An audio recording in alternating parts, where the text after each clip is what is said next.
मला वाटतं की उद्धव ठाकरेंचा जो आताचा महाराष्ट्र दौरा चाललाय तो म्हणजे वराती मागून घोडं नाचवण्याचा प्रकार आहे. तुम्ही तुमच्या भावाशी गद्दारी केली, जो भावाचा नाही झाला तो गावाचा काय होणार.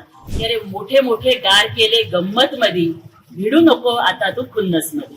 आणि आताचा हा दौरा म्हणजे काळूबाळूचा तमाशा आहे हो, की ज्याच्यामध्ये फक्त आरोप प्रत्यारोपाचं वगनाट्य चालणार आहे. तुम्ही महागद्दार आहात कारण तुम्ही हिंदुत्वाशी गद्दारी केली, हिंदू हृदय सम्राटांच्या विचारांशी गद्दारी केली. मी धाराशिवमध्ये आमचा पूर्वनियोजित कार्यक्रम होता. आमचे सन्माननीय माजी आमदार चौगुले साहेबांनी गुणवंत विद्यार्थ्यांच्या सत्कारासाठी मला आमंत्रित केलं होतं. आमचे नेते माननीय प्राध्यापक रवींद्र गायकवाड सर सुद्धा आमच्यासोबत उपस्थित आहेत.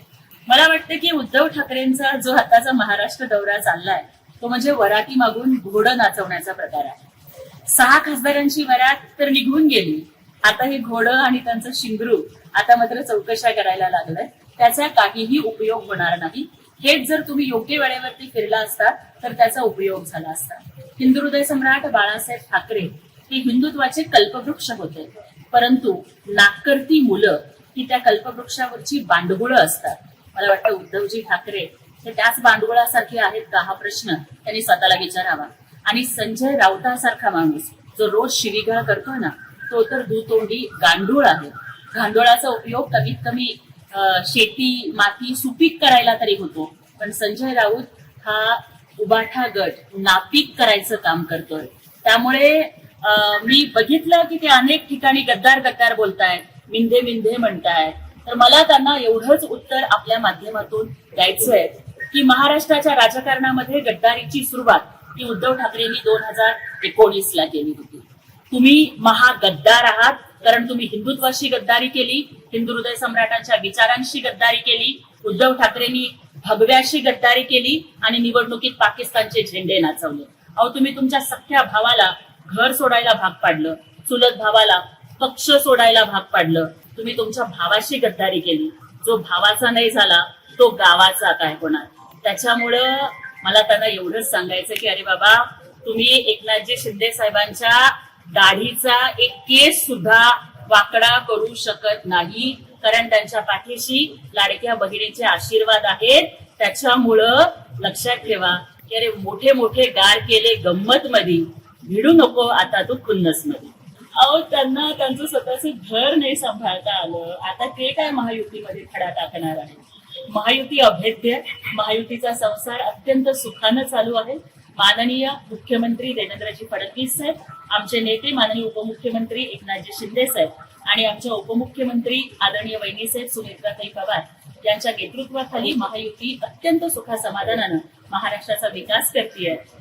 ते किती जरी बोलले तरी सुद्धा कावळ्याच्या शापानं गाय मरत नसते. कारण त्या दोघांनी एकाच विमानामध्ये प्रवास केला आणि त्याच्यानंतर ते सांकेतिक आहे काय बघा, मला वाटतं काल एकनाथजी शिंदे साहेबांनी त्याला अत्यंत सखोल भाषेत उत्तर दिलंय की ते एका विमानात बसले, पण आमच्या दृष्टीनं विमानापेक्षा इमान महत्वाचं असतं. आणि बहिणाबाईंची कविता आठवते दादा, की इमान आले इसरला त्याला नेक म्हणू नये आणि जन्मदात्याले भोवला त्याला लेक म्हणू नये. अहो, जुलै महिन्यामध्ये मुंबईत जेव्हा मातोश्रीत पाणी शिरलं होतं तेव्हा हिंदू हृदय सम्राट बाळासाहेब ठाकरेंना घरात एकटं सोडून 5 स्टार हॉटेलमध्ये आपला बर्थडे करणारा हा लेख, हा महाराष्ट्राच्या दृष्टीनं किती नेक आहे ते आता जनतेनं ठरवलं. डॅमेज कंट्रोल म्हणायचं, कार्यकर्त्यांना प्रेरणा देण्याचं काय म्हणायचं. एकनाथ शिंदे साहेबांनी, मला वाटतं की डॉक्टर एकनाथ शिंदे साहेब हे महाराष्ट्राच्या राजकारणाचे कुलगुरू आहेत आणि त्यांनी उद्धवजी ठाकरे साहेबांवर एवढे छान उपचार केले की आता त्यांच्या गळ्यातला पट्टा गेलाय. ते घराच्या बाहेर पडत नव्हते, आता ते फिरू लागले, ते आता चालू लागले, कामाधंद्याला लागले. घरात ते आधी बसत होते. त्याच्यामुळे मला वाटतं की शिंदे साहेबांच्या नेतृत्वाची ही किमया आहे. आणि आताचा हा दौरा म्हणजे काळूबाळूचा तमाशा आहे हो, की ज्याच्यामध्ये फक्त आरोप प्रत्यारोपाचं वगनाट्य चालणार आहे. त्याच्यामुळे फक्त मनोरंजन होईल, दुसरं काहीच नाही. असं आहे की देवेंद्र फडणवीसांचं नाव आलं, त्यांचं एकत्रित दौरा झाला. देवेंद्रजी फडणवीस मुख्यमंत्री आहेत, त्यांचं खरंच योगदान लाभलंय का टायगर ऑपरेशन? हे बघा दादा, मी जमिनीवरती काम करणारी एक अत्यंत सामान्य शिवसैनिक आहे. हे ऑपरेशन्स हे मोठे मोठे सर्जन्स करत असतात, त्याच्यामुळं आम्हाला त्या संदर्भात काहीच टिप्पणी करता येणार नाही. पण मी एवढंच सांगू इच्छिते की रावणाचा वध करताना रामाला लक्ष्मणाची सुद्धा साथ लाभलेलीच असते. त्यामुळे आम्ही महाराष्ट्राचा विकास करण्यासाठी आमचे नेते येतात. मग राम आणि लक्ष्मण कोण? जनता ठरवेल. आम्हाला इतकंच माहितीये की रामाच्या हाती धनुष्यबाण असतो. राम कोण आणि लक्ष्मण कोण याही पेक्षा रावण संपला पाहिजे. एकनाथ शिंदेच्या हातात रावण धनुष्यबाण. संपला पाहिजे आणि संजय राऊतासारखी कैकेयी ही भावभावांमध्ये फूट पाडून रामाला वनवासाला पाठवत असते. त्यामुळे आता उद्धव साहेबांनी आता तरी संजय राऊतच्या तोंडाला कुलूप लावावं, नाहीतर उबाटा गटाला कुलूप लावेल. आज ओमराजेंच्या मतदारसंघात खरं तर सभा आहे.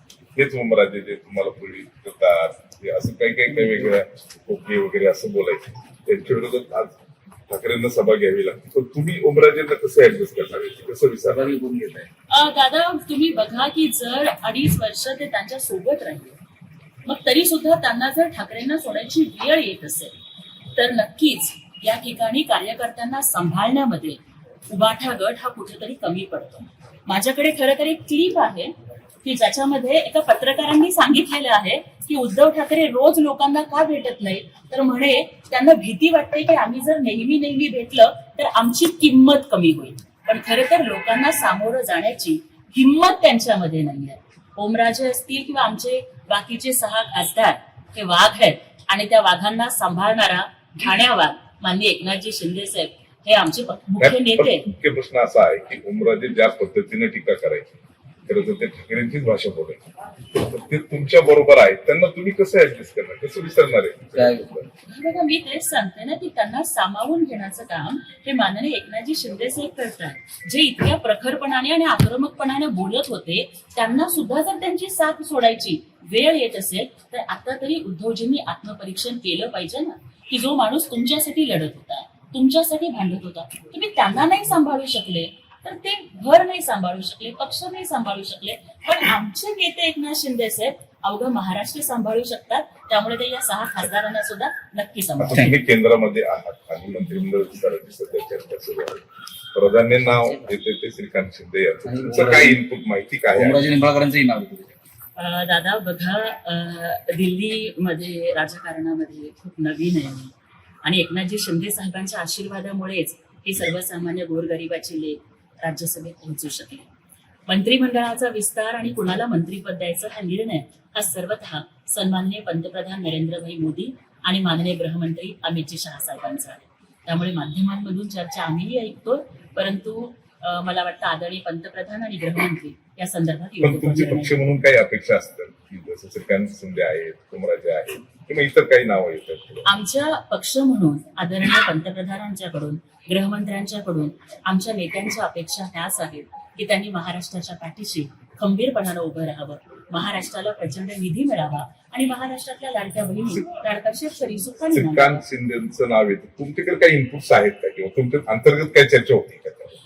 दादा आम्ही तुमच्याच माध्यमातून चर्चा ऐकतोय आणि मला या ठिकाणी एवढंच वाटतं की बघा की आमच्या पक्षामध्ये चर्चा ह्या मंत्रिपदाच्या कधीच होत नाही.